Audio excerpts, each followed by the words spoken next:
Bien, muchachos, tenemos una misión que es más importante que los Avengers, y es presentar un programa. Por eso digo que yo lo tengo que hacer porque aquí el más famoso de todos soy yo. ¿Y eso quién lo decidió? A ver, hagan su lado que ahí les va. Fíjense cómo se hace esto, ¿eh? Ya comienza en los especiales de paisaje literario, talentos de voz. ¿Qué óvole, mis chavos? ¿Cómo les quedó el ojo? A mí me gustó mucho.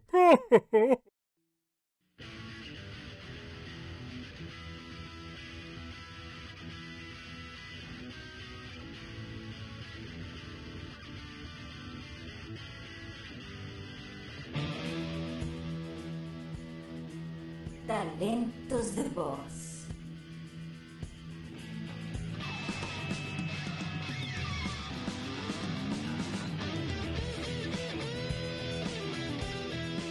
¡Patamón Digivolta! ¡Patamón Digivolta! ¡Ay, porque yo no puedo digivolucionar! Yo soy malo, y eso es bueno. ¡Cadena de Andrómeda!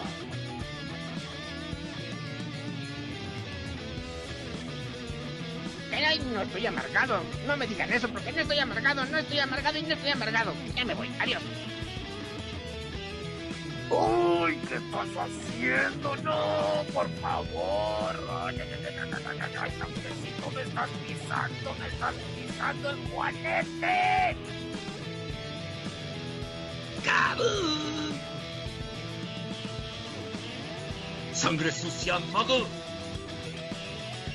Didi, fuera de nuestro laboratorio. Pero el mundo será todo nuestro. Lo mismo que hacemos todas las noches. Tratar de conquistar el mundo. ¡Claro! Aquí estoy con Gustavo. Vamos a conquistar el mundo a través de paisaje literario. ¿Cómo le va, gente? Bueno, espero que todos bien. Hoy estamos con otro especial de talentos de voz en paisaje literario.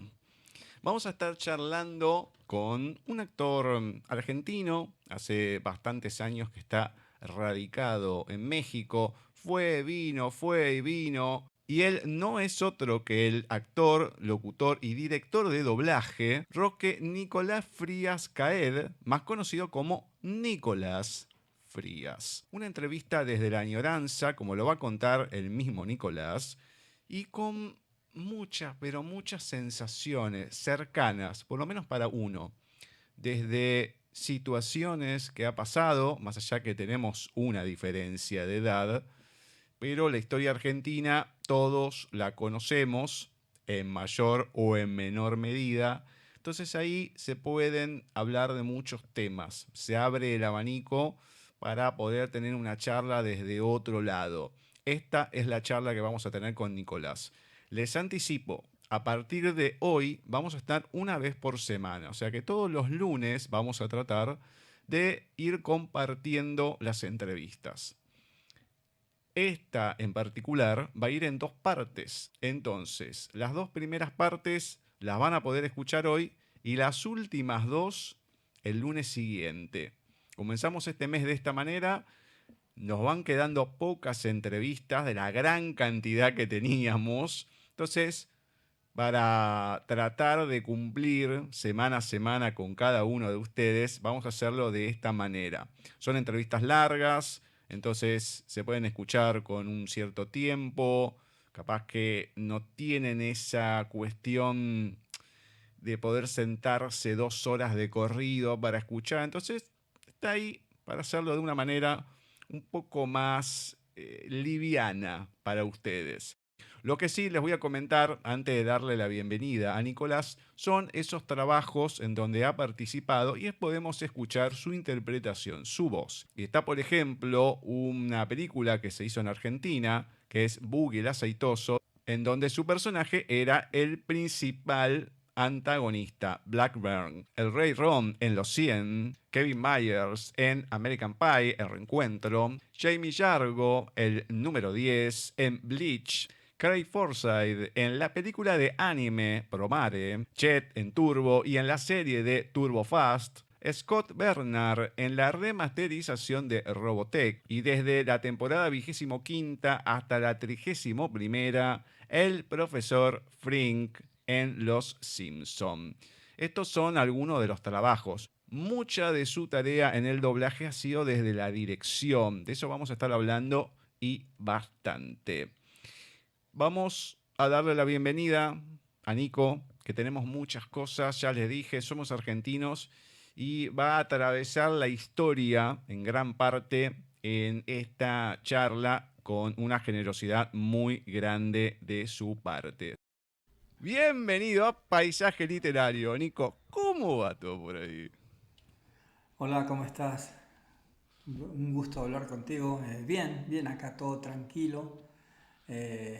Y bueno, nada, medio ya empezando la semana, que pasa tan rápido el fin de semana que ya el lunes es medio terrible, pero bien, todo bien, gracias a Dios. Olvídate, ya te digo que desde que empezó enero yo vengo diciendo que el año está perdido, ya está terminado, así que imagínate. Así que te entiendo. Además que el cansancio, empezar la semana, otra vez todo, sí, te entiendo. Bueno, vamos a empezar a desandar un poquito tu camino, a conocerte de otra manera y para arrancar, precisamente, vamos a los inicios. Entonces, ¿cómo es que nace en vos la pasión por la actuación, por el arte en general? Bueno, en principio te agradezco mucho esa introducción y esa pregunta, porque normalmente la gente equivocadamente cree que el doblaje es algo despegado de la actuación, por ejemplo, y no, nada que ver, forma parte. Es un escenario más, digamos, entre comillas, que tiene que ver, es un escenario más como si fuera el cine, el teatro, la televisión, el radio, todo. Pues yo empecé de muy chiquito, de muy niño, empecé a ser oyente en clases de teatro. Yo soy de la ciudad de Ituzaingó. Yo nací en Moreno, pero mi vida transcurrió siempre en Ituzaingó, en el oeste. Y empecé como oyente de teatro justamente en la plaza, frente a la plaza de Ituzaingó, donde estaba todo ahí, ¿no? Obvio, estaba la iglesia, la escuela, había una escuela, había todo, y ahí daba clases un señor actor, un señor muy, muy, muy importante en su época. Bueno, digamos, como actor importante en cualquier época, pero digo, me refiero a que era muy popular en su época, que se llamaba Ricardo Pasano. Ajá, sí. Un señor muy importante en el cine, y bueno, y él tenía el buen gusto de dar clases de teatro, porque era muy lindo ir ahí. Yo estaba muy chavo, entonces me acuerdo, muy chico, perdón, entonces como me permitían ir a ver, digamos, ir a participar, casi no participaba, pero estaba de oyente, y eso me encantó porque era una manera fabulosa la que usaban, ¿no? Entonces a mí siempre me gustó la actuación, siempre me gustó el teatro. No era una profesión común de donde yo provenía, pero me gustaba muchísimo. De hecho, siempre pude ver películas de cine argentino, o sea, muchas cosas de chico me gustaba. Entonces, gracias a Dios después la pude empezar a desandar y bueno, eso, y hoy me encuentra ya grande, haciendo lo que me gusta, lejos de Buenos Aires, que es mi ciudad, pero bueno, a veces uno no sabe dónde va a ir a parar, ¿no? Uno se deja llevar por el entusiasmo, por el amor a lo que le gusta y termina en cualquier lado. Y bueno, digo, tampoco en cualquier lado, lo que quiero decir es que yo no me imaginaba esto. Si bien siempre tuve el sueño de venir a trabajar acá, en cuanto al doblaje, no. La verdad es que es un problema irte de tu país, porque te vas de tu país y es como que el corazón se te divide en dos, ¿no? Yo hoy siento que tengo dos países, siento que nací en Argentina, amo la Argentina, obviamente profundamente, pero con México tengo un amor también muy grande y soy muy agradecido, entonces es eso. Pero bueno, no era tu pregunta. No pasa nada. Esa, digamos que esos son mis inicios en cuanto a al acercamiento a lo que me gustó siempre, ¿no? Y siempre me gustó mucho lo que tenía que ver con el arte. También tuve mi época en la adolescencia de estudiar dibujo y pintura artístico, por ejemplo, que aprendí y me gustaba muchísimo. O sea, siempre he sido... Me gustaba lo que tenía que ver con el arte, entonces... Y soy un gran oyente, yo soy un gran oyente de todo. De la música, por ejemplo. Yo me puedo pasar tardes enteras escuchando música, escuchando nuevos cantantes. O sea, tengo mis días que me agarra el ataque acá y, por ejemplo... Normalmente me pasa los viernes que por ahí que estoy más relajado, a pesar de que, bueno, terminé de dar clases de un taller el sábado pasado, pero igualmente los viernes, por ejemplo, es muy común que, no sé, se me ocurre ponerme a escuchar tangos, y escucho tangos, y empiezo, capaz que arranco a las 9 de la noche y son las 3 de la mañana y todavía pobre mi mujer me aguanta y escuchamos tangos, y a ella le gusta, porque bueno, ella hace lo mismo que yo, y también es una persona que le gusta... todo lo que tiene que ver con el arte. Entonces, tengo mis días de tango, mis días de escuchar rock nacional de Argentina, música pop, música disco, qué sé yo, de todo. Eso. Pero bueno, mis acercamientos vienen de muy chiquito. Encima, en una época, te decidís ahí con el teatro y todo, una época que no era fácil en la Argentina. Nunca el arte fue fácil en Argentina. Encima era una época convulsionada, complicada para todo lo que tenga que ver el estudio universitario y el artístico también. Sí, de hecho lo que decís es cierto. A mí me pasaba que ya después un poco más grande, cuando tendría unos 16 años, que estamos hablando del año 79, me acuerdo de estar estudiando teatro en Capital, me acuerdo la dirección y todo, Suipacha 128. Era un estudio de teatro que tenían Lito Cruz y Carlos Moreno.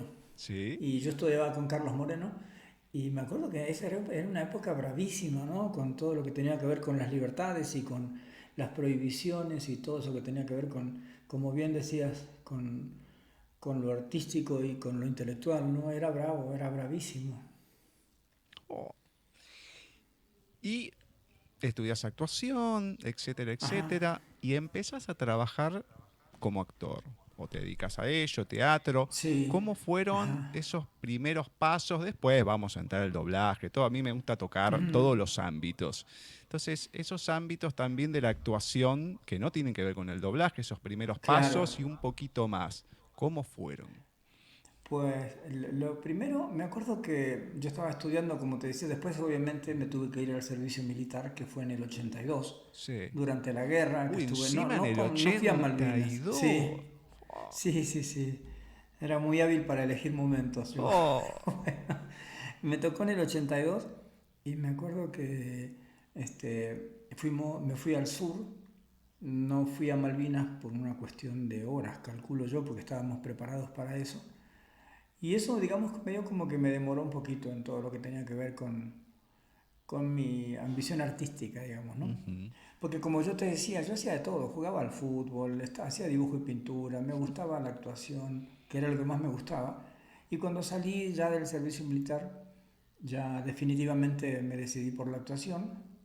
Y igualmente eran unos años bastante convulsionados, entonces yo estaba trabajando. Y siempre tuve que trabajar, ¿no? De chiquito. Entonces, trabajaba, me acuerdo que muchas horas y después un día me decidí y dije, bueno, voy a retomar. Y empecé primero a frecuentar la Asociación Argentina de Actores porque conocí a algunas personas y entonces empecé a ir ahí como para relacionarme un poco, porque también, imagínate que yo vivía en Ituzaingó y era medio complicado, no podía estar todos los días por ahí y no tenía un círculo de amigos en Capital. Entonces empecé a ir, a sentarme a tomar un café, a conocer gente y así una de las primeras cosas que empiezo a hacer es primero me llama un amigo, me llama un amigo y me dice que un compañero, un actor mejor dicho, ¿no? Que conocí me dice, voy a firmar contrato con el Cervantes, entonces no voy a tener tiempo, y estaba ensayando un espectáculo infantil, me acuerdo, que se hacía en gira por todo Gran Buenos Aires y provincia. Y entonces me dijo si lo podía reemplazar, y obviamente yo feliz de la vida lo reemplacé. Sí, era una obra de teatro, una adaptación del famoso Pinocho. Ajá. De Alberto Mazzini. Alberto Mazzini, no sé si lo conozcas, era un actor, o es un actor, no sé, ya de su vida, hace muchos años. De hecho, yo no lo conocía, lo había visto una vez en mi vida, pero él era el autor de esto. Sí. Y se llamaba Los Globos Mágicos de Pinocho, me acuerdo. Y entonces, me acuerdo que me iba para todos lados, andaba por toda la provincia, yo feliz de la vida, porque me pagaban bien, hacía lo que me gustaba. Eso fue una de las primeras cosas. Después empecé a hacer radioteatro. Radioteatro en un ciclo que se llamaba Tiempo de Teatro en Radio Municipal, en Municipal de Buenos Aires, ¿no? Ahí en Sarmiento. Sí. Empecé a trabajar ahí. Bueno, me presenté, estaba como directora Nora Masi, que después estuvo en las 2 carátulas, y empecé ahí. Entonces yo estaba con el espectáculo infantil, conectado con el radioteatro, que me fascinaba. Y después, y casi inmediatamente, empecé a hacer una obra de teatro no me acuerdo cómo se llama el lugar, estaba en Florida. Fue muchas cosas esa sala teatral, pero ahí empecé, y digamos que la primera obra que hice así, digamos, con todo, ¿no? Con producción y todo, fue ahí en ese lugar. Era Florida 683, creo que era. No me acuerdo cómo se llamaba la sala, pero ahí hice una obra que se llamó El hombre, la bestia y la virtud, que era una adaptación hecha por un director de teatro y también regisseur del Colón. Entonces, era una cosa bastante loca, pero estaba interesante. Y ahí, digamos que ahí arrancó todo. Y digamos que ya no podía imaginarme hacer otra cosa, más allá de los vaivenes, ¿no? Porque siempre tenía que estar trabajando en otra cosa también. No me imaginaba haciendo algo más, o sea, digamos algo fuera de lo que tuviera que ver con la actuación y dejar la actuación, porque lo que dicen esto de que si uno empieza a dedicarse a la actuación, sube a un escenario, ya después es difícil bajarte, y es verdad eso. Entonces, digamos que ahí empezó mi aventura, y me encantó, hice de todo, hice teatro leído, de todo, o sea, anduve por muchos lados, y siempre tratando de instruirme un poco más, de aprender un poco más. Eso, digamos, fueron mis comienzos, y por mucho tiempo viajando desde Ituzaingó a la capital, y era bravo volverte muy tarde porque, como bien decías, era una época bastante convulsionada. Entonces, igualmente, me acuerdo que me tomaba la Lujanera, se llama. Sí, exacto. No sé si sigue existiendo, pero yo tomaba la Lujanera. El 52 era la Lujanera. El 52, claro, sí, ese. Sí. No, sí. Creo que hace tiempo, no sé cuál lo reemplazó, pero me parece que hace bastante que no existe. Bueno, yo tomaba la Lujanera en Padua, porque si bien vivía en Ituzaingó, Claro.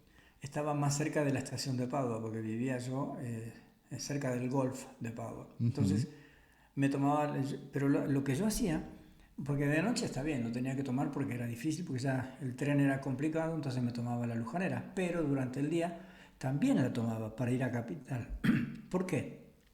Porque tardaba. O sea, el viaje era largo, iba despacio la Lujanera, entonces a mí me venía bien porque yo podía estudiar los guiones de lo que yo estaba haciendo o lo que estaba ensayando. Entonces me servía mucho. Y como a mí siempre yo soy un fanático, soy un enfermo de la radio.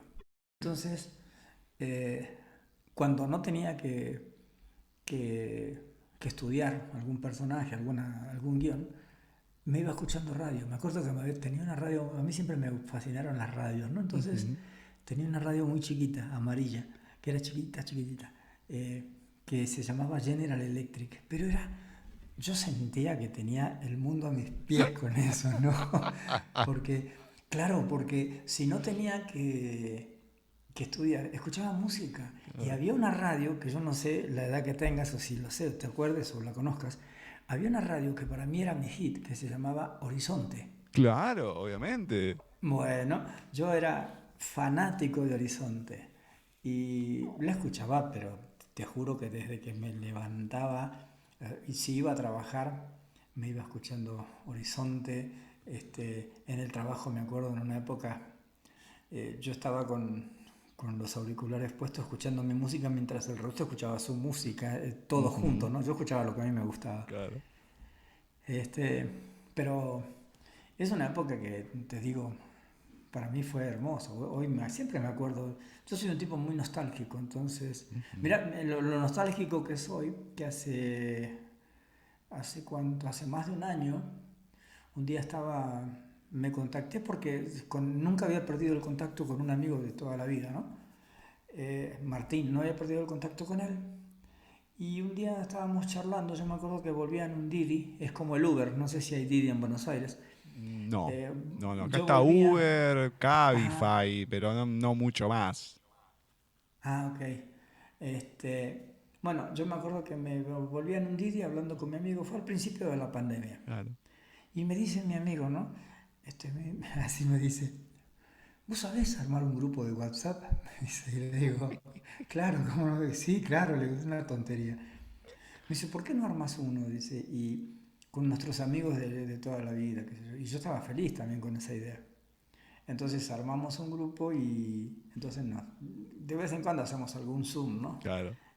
No somos muchos, creo que somos 10, pero de los 10 participamos 4, somos los únicos, los otros nada. Entonces, bueno, lo que te quiero decir con esto es que yo soy muy nostálgico, entonces me acuerdo mucho de esa época y de cuando empecé, y fundamentalmente de lo difícil que era, ¿no? Porque allá, es cierto, allá siempre es difícil poder iniciar con algo, porque yo me acuerdo, acá se ríen mucho, ¿no? Porque yo les cuento a algunos amigos y les digo, mi carrera actoral dependía del tipo que cuidaba la puerta en Canal 13. Claro. Porque ni siquiera era que el productor no me iba a recibir o no tenía nada para mí. No, un tipo, un poli de la puerta, yo llegaba o cuando llegábamos 2 o 3, y él decidía si entrábamos o no. Si él tenía ganas, entrábamos. Si no tenía ganas, no entrábamos y nos teníamos que volver y bye. Entonces, es bravo cuando es así, ¿no? Cuando llegué acá, por ejemplo, me acuerdo, yo un día le digo a un amigo me dice un amigo, ¿y por qué no vas? ¿Por qué no vas si tenés ganas de buscar algo? Me dice, ¿por qué no vas a Televisa? Me dice, y le digo, nada, pero me dice, y haces una cita con un productor o con el director artístico. Entonces yo me reí y le dije, ¿qué me estás jodiendo? Un argentino que trabajaba acá hace años, ¿no? Y me dice, no, ¿cómo te voy a estar jodiendo? Le digo, déjate de joder. Le digo, ¿cómo me van a dar pelota? Me dice, probá. Y me dio el teléfono del conmutador, ¿eh? Llamé, me atendió una secretaria, le dije, con fulanito de tal, me dijo, a ver, espera un segundito. Vuelve a la línea y me dice, ¿quién le habla? Y le digo, y me dice, ay, ya le transfiero. Y me lo pasó. Y me dice el señor sí, claro, me dice, hagamos una cita para que nos conozcamos, y le digo, ok. Yo no podía salir de mi asombro y me acuerdo que creo que era un lunes, no sé, y me dice, ¿y qué entonces sería el miércoles? Me dice. Le digo, ¿qué miércoles? Me dice. Ahora, yo no lo podía creer. Entonces ahí me empecé a dar cuenta, o sea, que acá era todo distinto y que, te estoy hablando del año 2000, no, a ver. Sí, 2000, no, 90, perdón. Yo vine en el 98 la primera vez acá y estuve un tiempo. Esto habrá sido, pero al principio no busqué nada de eso. Sí, no, por el 2000 habrá sido.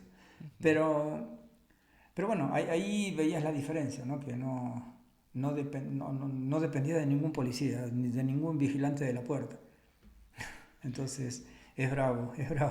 Y más que allá las puertas eran 3, suponte, ¿no? Exacto. 3 o 4 y éramos un montón, y obviamente éramos un montón y sin ningún tipo de chance porque no nos conocía nadie, porque no teníamos ninguna persona importante que nos avalara. Entonces era bravo. Y entonces si te gustaba mucho lo que tenía que ver con lo artístico, con la actuación, te tenías que aguantar la que viniera y tener la paciencia del mundo. Yo, por ejemplo, una de las cosas que aprendí cuando ingresé al mundo del doblaje, aunque yo primero empecé haciendo talentos de locución, acá le dicen talentos, o sea, vocecitas, ¿viste? De los personajes de las locuciones de radio, así, bueno. Empecé con eso en Buenos Aires, con una señora muy amable que se llamaba Lidia Cole, que fue la primera representante que yo conocí en mi vida, y tenía su marido que era locutor y se llamaba Germinal Nogués, me acuerdo. A él no lo vi una vez, pero la señora era muy agradable, me acuerdo. Entonces con ella yo hacía trabajos de este tipo. De hecho, creo no equivocarme. El otro día encontré mi primer comercial de doblaje de Buenos Aires, que es del año 91, creo, 90, de un chocolate. Y después me acuerdo que hice una campaña, hice un personaje en una campaña, cuando fueron las elecciones para presidente, que estaba Angelos, el cordobés, claro, para presidente, con Lalo Mir, me acuerdo. O sea, hace 1000 años. Entonces... Claro, estamos hablando año 89, creo que fue. Claro, sí, Angeló, que fue contra... Discúlpenme, pero yo no lo nombro, le digo Méndez. Sí, está bien. Angeló y Méndez. De hecho, me acuerdo que el remate de la locución la decía, obviamente, Lalo, que yo estaba enloquecido porque me tocaba grabar con él. Claro. Porque en ese tiempo el Pro Tools no existía. Entonces, me acuerdo que hacíamos el comercial y él decía al final, para Angelos primero está el futuro, primero estás vos. No me olvido más eso. Y bueno, eso, y después, ahí empecé a darme cuenta. Fíjate que yo, por ejemplo, tenía compañeros que hacían doblaje y me acuerdo que ellos decían, no, mañana no vengo. Y por ahí tenían un estelar en una serie, ¿no? O en una película. ¿Por qué no vas a venir? Le decía yo. Me decía, no, es que tengo algo en televisión. Y a mí no me cabía en la cabeza que dejaras un trabajo que hacías todos los días, que te trataban bien, que era un hermoso trabajo, por irte a hacer, digo, sin despreciar nada, sin menospreciar, mejor dicho, por ir a ser el vendedor ambulante 3 en una telenovela y decías 2 palabras y estabas todo el día ahí, ¿no? Claro. Y te pagaban las 2 palabras, no que te pagaban todo el día. Entonces a mí no me gustaba eso. Yo decía, no, yo no voy a hacer eso. Yo voy a respetar lo que a mí me da de comer y lo que me gusta. Entonces ahí me empecé a despegar bastante. Si bien hice algunas cosas como más me acuerdo que hice alguna cosa en cine y cosas así, pero yo siempre respeté mucho y respeto mucho el mundo de la locución y del doblaje y de todo lo que tenga que ver con el anonimato, digamos, físico, ¿no? Me encanta y yo, te digo, soy un gran agradecido. Entonces, bueno, yo eso no lo entendía y para mí era una locura. Pero bueno, como te digo, anduve por todos lados y qué sé yo, no sé, no. Me encanta todo el mundo de la actuación y sobre todo lo que más me gusta hoy en día como director y como maestro humildemente es realmente aplicar lo que es importante en el doblaje.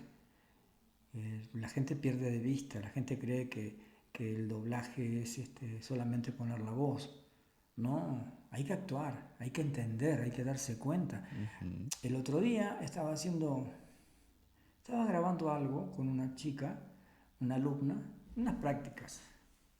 Y ella eligió una escena de Charlize Theron. Uh-huh. Y yo le hice una devolución sobre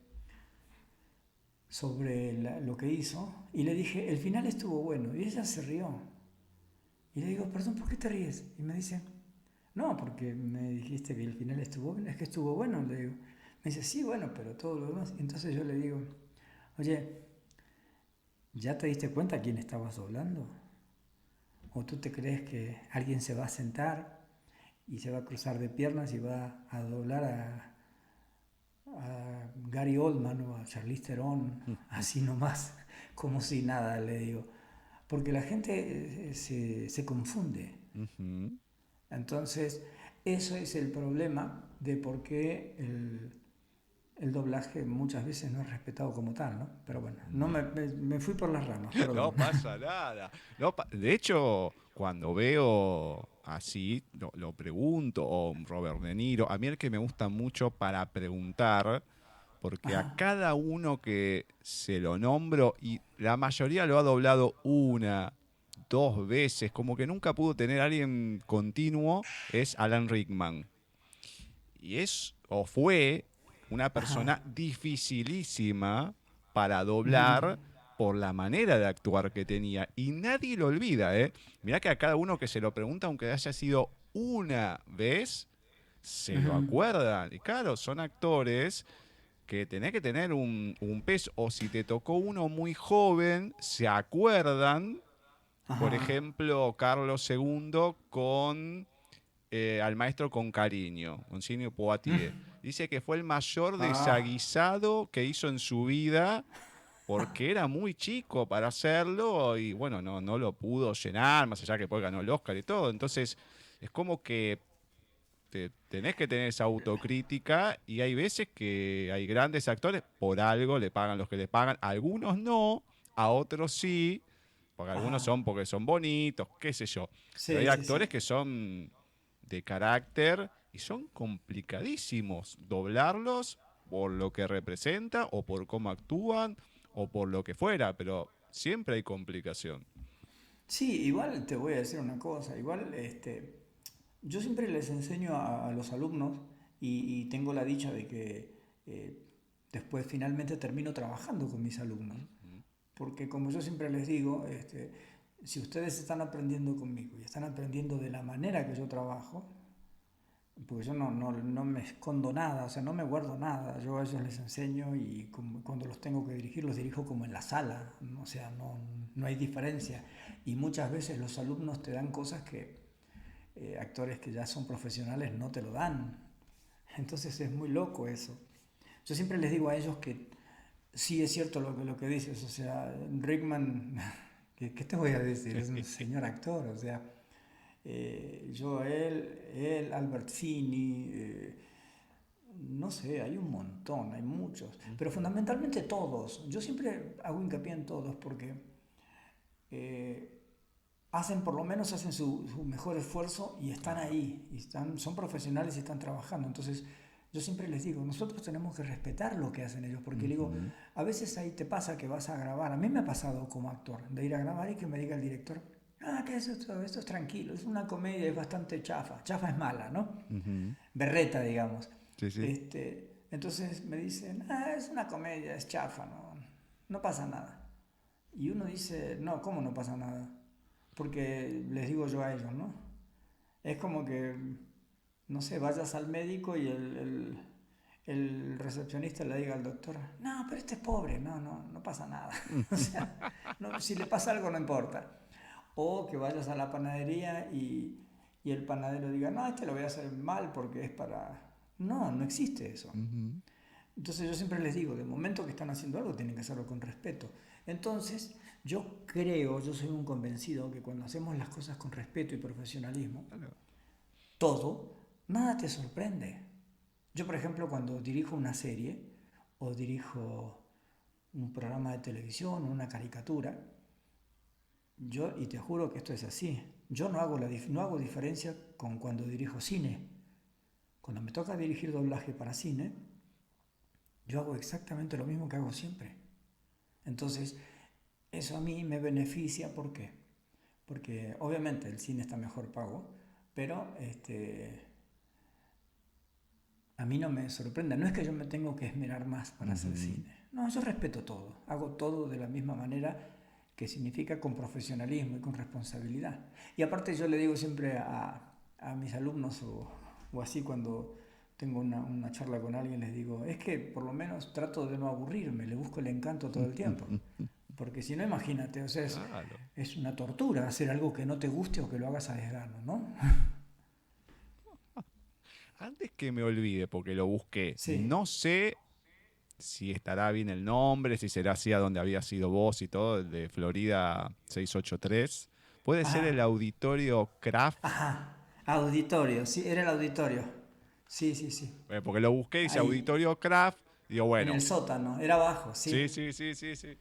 Bueno, sí, Sí, toda la exacto. zona de Florida tiene unos recovejos Sí. que nunca te enterás lo que hay si no lo buscás. Yo me acuerdo con mi Totalmente. primo que había ido una vez, no sé a dónde en Florida, pero entraba, te digo que por Florida había pasado 1.000.000 de veces. Nunca había visto ese lugar porque era una puerta y Sí. tenía una pista de baile arriba, abajo, pool, qué sé yo. Sí, Digo, había una galería arriba.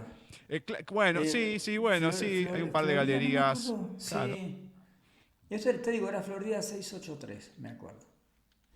Estaba a la vuelta de un restaurante muy, muy importante en esa época que se llamaba Paparazzi. Ajá. Paparazzi, sí, me acuerdo.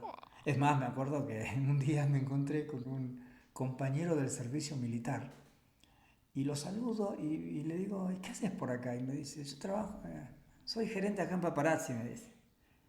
Le digo, qué bueno.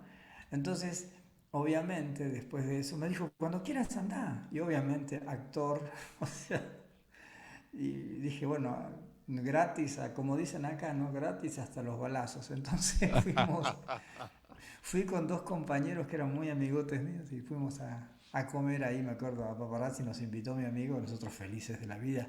Imagínate, un restaurante de tanta categoría, nosotros no teníamos el dinero para comer ahí, pero bueno, fuimos felices, me acuerdo. Claro, olvídate, cuando llega algo así no hay que desaprovecharlo.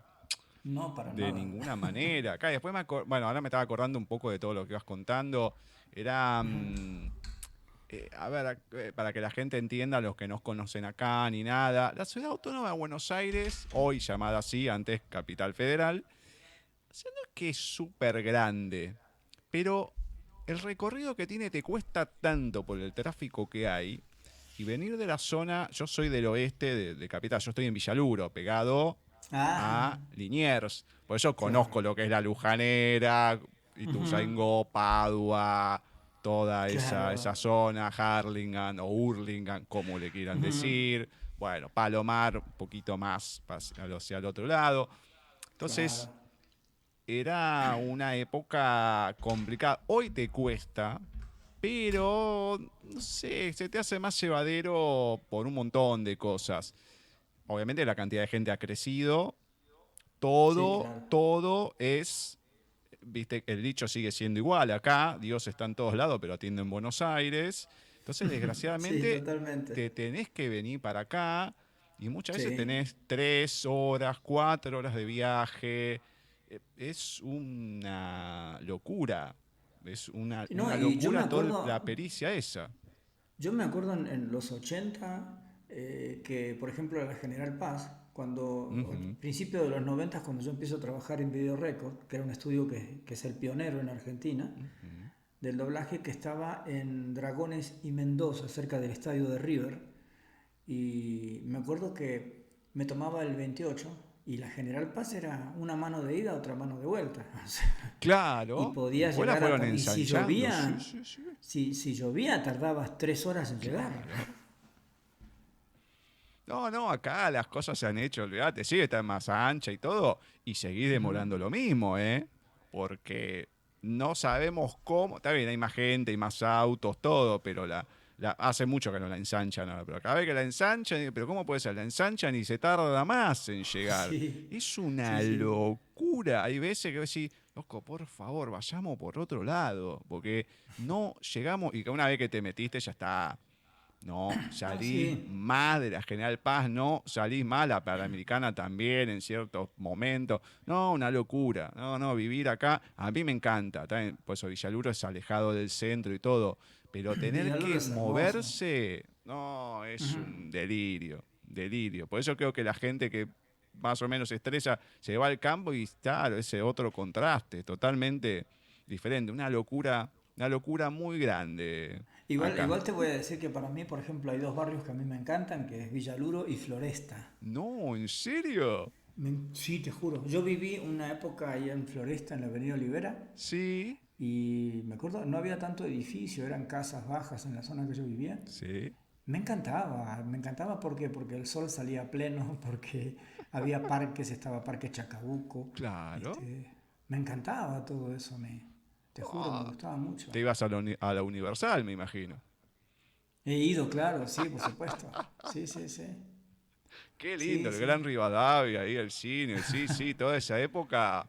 A mí me agarró en la primaria ir, ya después, bueno, 90 estaba, después ya se fue diluyendo, sigue estando, más como teatro que como cine, algunas cosas darán, pero bueno, como Claro. que ya no es lo mismo de antes, del Gran Rivadavia. Obviamente la Universal ya no está más, o sea, ya se fueron Claro, yendo un sí. montón de cosas, pero De hecho, me acuerdo que me tomaba el 107, sí, que empezaba por ahí donde yo vivía y terminaba terminaba en Ciudad es Universitaria. una universitaria, claro. Pero me dejaba a 20 metros del estudio, me acuerdo.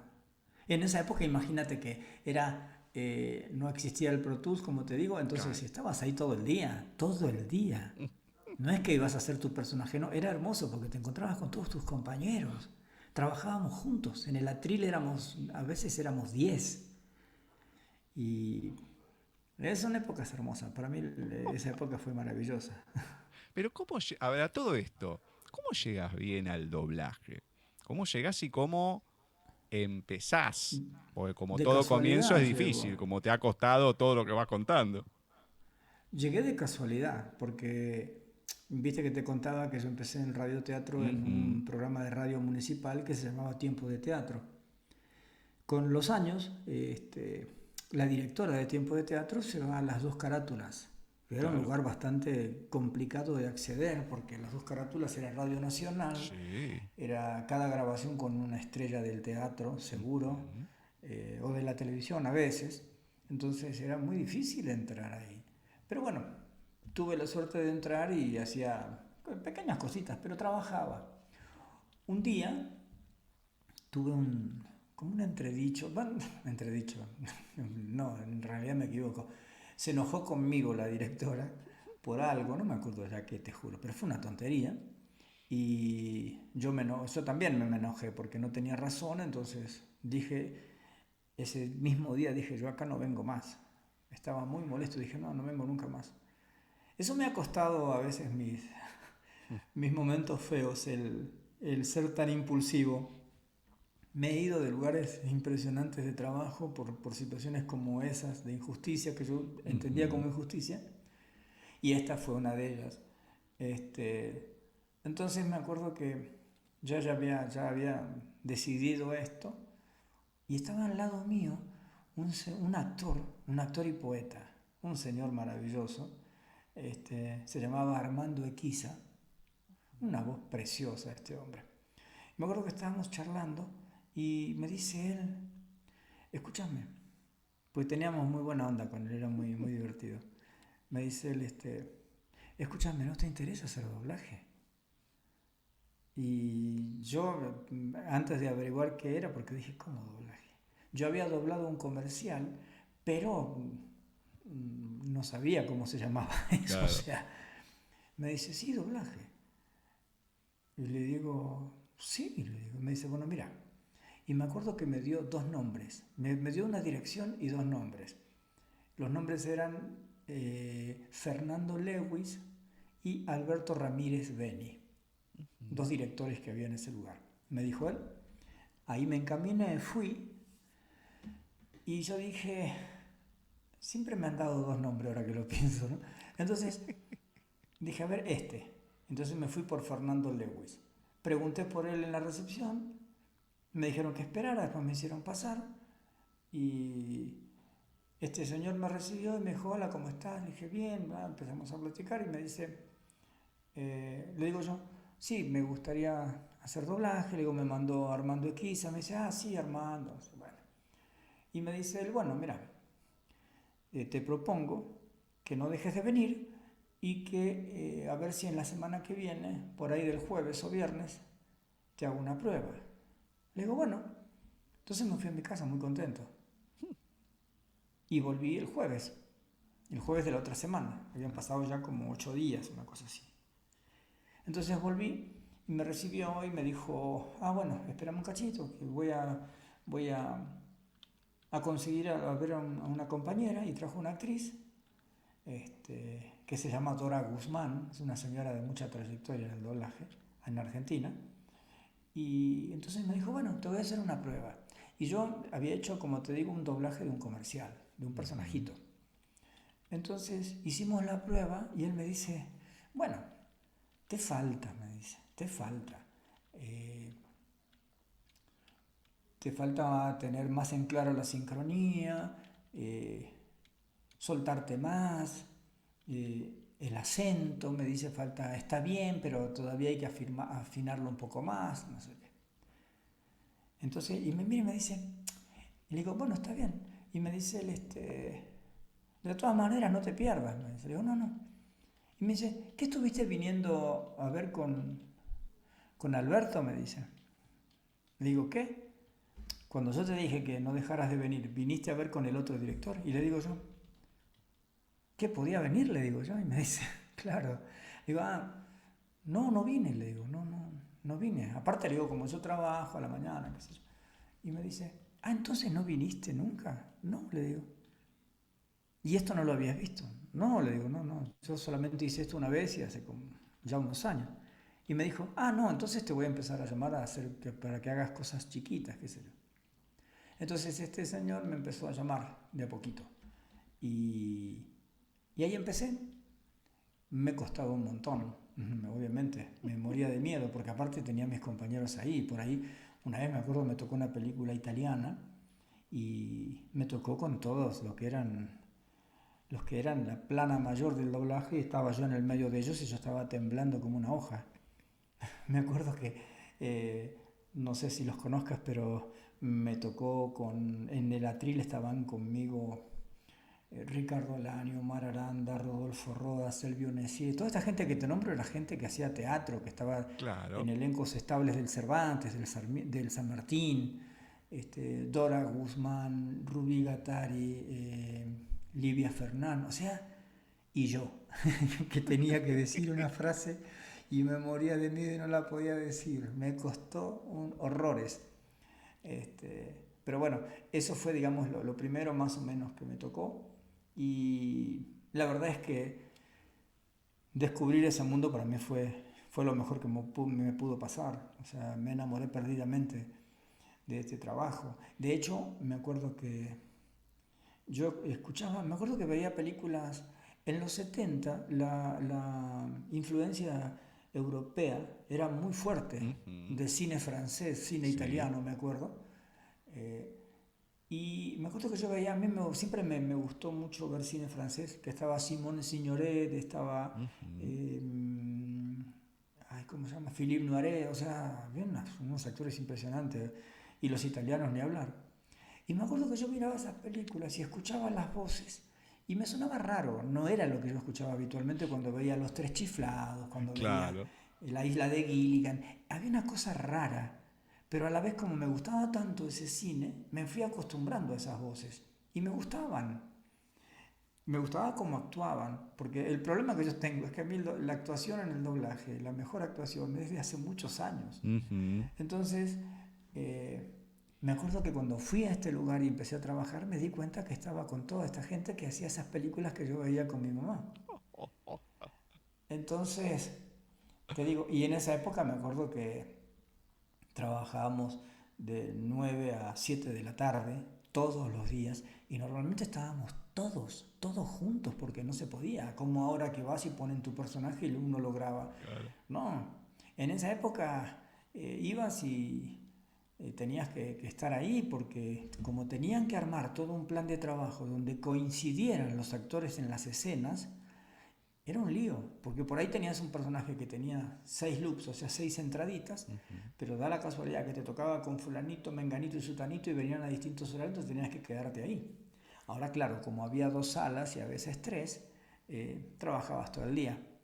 Y lo maravilloso de eso era, y para mí era maravilloso, porque yo estaba acostumbrado también a trabajar a veces en fábrica, que con mis compañeros íbamos a comprar un sándwich y lo comíamos en el parque. Acá era lo mismo, solo que era actuación. O sea, estábamos todo el tiempo, todo el día ahí. Entonces yo feliz de la vida. Para mí fue una época hermosa esa. Entonces así yo entro al mundo del doblaje. Y te digo, la verdad es que yo me metí al mundo del doblaje y me pasó como, yo creo que no le... Ahora sí, por ahí hay mucha gente que le gusta el doblaje. Gente que se pone a hacer locución porque les gusta el doblaje. O sea, que ya es otra cosa. Ahora las redes sociales y los medios de comunicación, o sea, es otra cosa, ¿verdad? Pero en esa época era muy poco conocido el doblaje. Entonces, como te decía antes, los actores lo tomaban como... que una cosa increíble, que eran todos actores, eso sí. Entonces salían de hacer doblajes y iban a ensayar teatro. Pero me acuerdo que los actores lo tomaban como algo más, y algo muy pequeño, como que... salvo estos actores grandes que te digo que te nombré recién, que ellos hacían teatro y hacían esto y estaban felices con eso, ¿no? Que me parecía bien. Pero había otros que decían, no, yo hago doblaje mientras me aparece algo en televisión.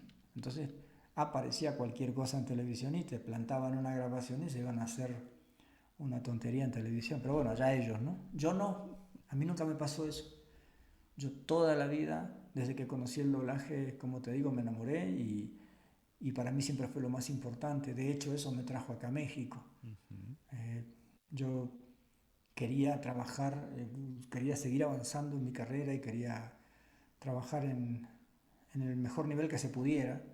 Y gracias a Dios te puedo decir que ahora es así, pero creo que eso es lo que... Porque no hay tanta gente que cambie de país por hacer doblaje. Pero bueno, yo lo hice y no me arrepiento, por supuesto. He conocido otros argentinos que han venido, pero vienen y se van, están poquito y se van. Yo ya te digo, me gustó tanto esto que cada día lo hago con entusiasmo, con amor. Mi familia, que somos mi mujer y yo y nuestro perrito, es mi mujer que también hace lo mismo, entonces somos dos enamorados de esto. De hecho, ahora con el tema de la pandemia, yo estoy dirigiendo en un lugar que adapté, obviamente, y ella en otro, acá en la casa, y tenemos nuestra cabina de grabación. O sea, esto pasó a ser un estudio. pero sí, digamos que así fue que empecé en el doblaje y no lo solté nunca más, no lo pude soltar nunca más. Tuve épocas donde por ahí, bueno, de hecho yo volví en 2005 a la Argentina y estuve 5 años allá trabajando, pero ya después la verdad es que me costaba mucho. No, digamos que extrañaba por ahí trabajar acá, extrañaba como ya me había acostumbrado, ¿no? Y de los actores que te digo que yo admiraba, que son los que te nombré recién, ya casi no estaban, entonces digamos que yo nunca entendí cuando era chico. Me acuerdo cuando era chico, y obviamente eso lo sabes porque en Argentina es muy normal esto, ¿no? Que conocemos al tano, al gallego, al turco, ¿no? Sí. Entonces cuando yo era chico me acuerdo que yo decía, cuando ya más o menos era adolescente, decía, ¿cómo es que una persona cambia de país? ¿Cómo es que se acostumbra? Y ahora que me pasa a mí hace ya mucho tiempo, y es como que los entiendo, ¿no? Porque fíjate que a mí cuando yo vuelo a la Argentina siempre es muy loco. Cuando yo cierro la puerta de mi casa para ir a Buenos Aires a ver a mi mamá, por ejemplo, a mí y a mi familia, a mis hermanos, me cuesta mucho porque extraño mi casa de acá, ¿no? Me cuesta dejar mis cosas y mi gente de acá. Pero cuando ya el avión levantó vuelo y ya más o menos transcurrieron media hora, una hora, ya estoy con el chip de ver a mi familia. Llego a Buenos Aires y estoy feliz de la vida. Y cuando tengo que volver, me agarra otra vez una tristeza, un vacío en el estómago impresionante, hasta que obviamente se agrava todo esto por ver a mi mamá, ¿no? Claro, antes a mi mamá y mi papá. Entonces otra vez vuelvo para acá y ya en la mitad del viaje ya me pongo el chip de volver a mi vida diaria. Entonces es muy fuerte. Y lo peor de todo es que, como te decía al principio, yo amo la Argentina y amo México. Entonces es raro, pero ahora sí entiendo a la gente que cambia. Yo no sé cuánto, capaz que me quede toda mi vida acá, capaz que vuelva, no sé. Esta pandemia me pegó muy fuerte y extraño mucho a mi familia, pero no sé qué pase. Lo que sí sé es que es bravo, porque donde estoy en un lugar y extraño el otro seguro, también. Quédate ahí, que ya volvemos con Talentos de Voz.